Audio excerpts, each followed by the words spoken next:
26-27 апреля в Бишкеке проходит молодежный форум «Россия и тюркский мир. Взгляд молодежи из России и Кыргызстана». Данное мероприятие организовано Санкт-Петербургским обществом научных и культурных связей с Турцией при поддержке Фонда президентских грантов России.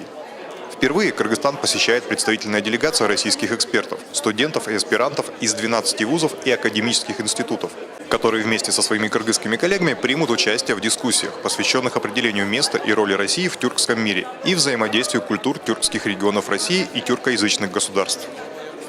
Уважаемые господа послы, дорогие друзья! Приветствуем участников и гостей на торжественном открытии форума «Россия и тюркский мир. Взгляд молодежи из России и Кыргызстана». Мы из Москвы и Санкт-Петербурга привезли солидный такой десант. Это 46 человек нас. Это и, естественно, педагоги, студенты, аспиранты 12 вузов. И я думаю, уверен, что вот это доброе такое начинание, оно будет в стенах КРСУ и дальше, дай Бог, продолжаться. Наш университет эту тематику проводит с самого начала своего университета, своего рождения. Создалась группа ученых, которые этим занимаются. И занимались, и будем заниматься, продолжать дальше. В нашу задачу входит дальнейшая разработка проблем истории, этнографии, этнологии наших народов и данной территории. В настоящее время это очень и очень важно. Поэтому двери университета абсолютно открыты для вас, с такой делегацией мощнейшей. И хочется сказать, что то, что проходит этот форум в нашем университете, это тоже символично. Он-то называется университет кыргызско-российский. Поэтому мы тут с удовольствием объединяем и русских, и тюркский мир. Успехов вам в работе! Для России тема евразийского взаимодействия, евразийского сотрудничества – это всегда извечно такая актуальная тема. И с развитием сегодня евразийских процессов осмысление нашего взаимодействия тем более приобретает дополнительное значение. У нас в рамках Евразийского экономического сообщества, как вы знаете, участвуют и тюркоязычные страны. И я уверен, что это является таким мощным фактором развития интеграции, сближения наших стран и народов.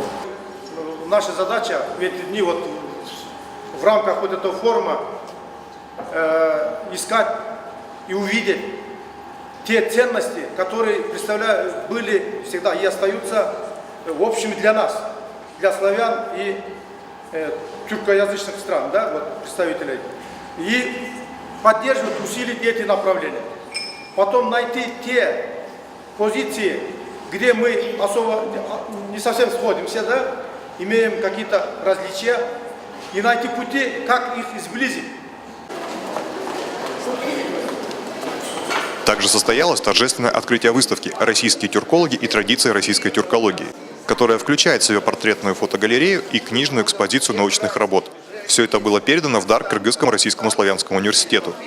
Партнерами проекта являются Кыргызско-российский славянский университет, Музей антропологии и этнографии Российской академии наук, Институт восточных рукописей Российской академии наук, Московский государственный лингвистический университет, Международный союз обществ дружбы с народами зарубежных стран и Ассоциация тюркской культуры «Тюрксой».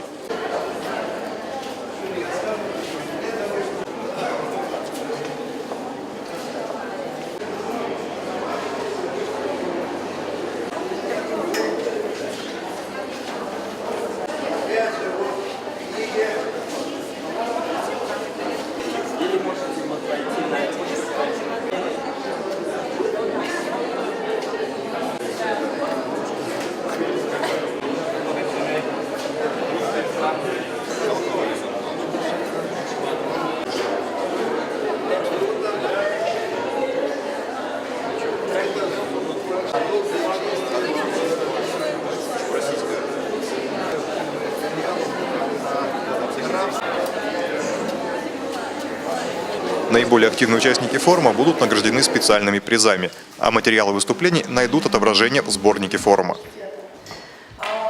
Прежде чем начать наш круглый стол, мне бы хотелось представить наших уважаемых гостей, которые приехали из Москвы. В первую очередь это Белозеров Василий Клавдевич, пожалуйста. Также Жеглова Юлия Генриховна. Мы очень надеемся, что это не ваш первый и не ваш последний визит в нашу страну, и сотрудничество в дальнейшем будет продолжаться. И в точной перспективе сотрудничества. Участники из Кыргызстана.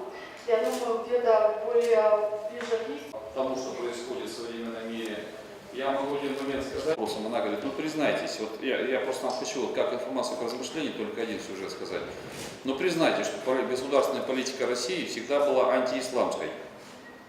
Я говорю, да вы что, говорю, вам, слушайте, вы, может быть, в гости приедете к нам, в Татарстан съездите и пообщаетесь с людьми и так далее, чтобы вы поняли, что это не так. То есть, наверное, есть в мире силы, которые не хотят, чтобы Россия и тюркоязычный мир, и Россия как часть тюркоязычного мира, да, жили в согласии. Институты международных отношений с политических наук, и у нас на дружественное заседание кафедры международных отношений. Я хочу сказать, что сейчас вот реалии таковы, что у нас аспирантов, которые приезжают, в том числе и с Центральной Азии. Сейчас у меня есть аспиранты, и, в общем, как-то все более вот в сторону восточного мира, либо тюркоязычного, либо арабского, что мы далекие от жизни. И вот, поэтому я думаю, что мы сегодня кафедра международной гуманитарной связи. Сегодня я хотела вам предложить свой проект в сфере спорта и также рассмотреть, как спорт и культура могут взаимодействовать. По специальности конфликтология, соответственно, сферы моих интересов будут озвучены. Спасибо. 20 наши молодые исследователи, каждый из них предложит свой проект на обсуждение. Спасибо. Тогда давайте дальше. В прекрасном настроении, так что большое вам спасибо. Да, и мы хотели бы поблагодарить Марка, который был вчера замечательный, который сидит рядом с нами. Спасибо. Кандидату с рождением факультета, но сейчас установлен юбилей Санкт-Петербургского университета и факультета в году.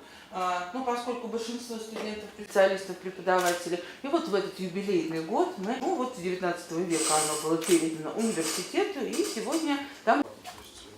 Вследствие чего какие разногласия, точно неизвестно. На самом правительственном съезде в Евпатории было принято следующее физическими единоверцем.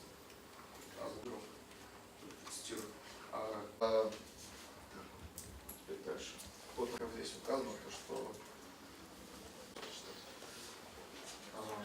еврейской культурной сферы. Но после присоединения с 20 века эта тенденция, она все больше усиливается. Когда мы были уравнены права с православными, узаконены различия в правах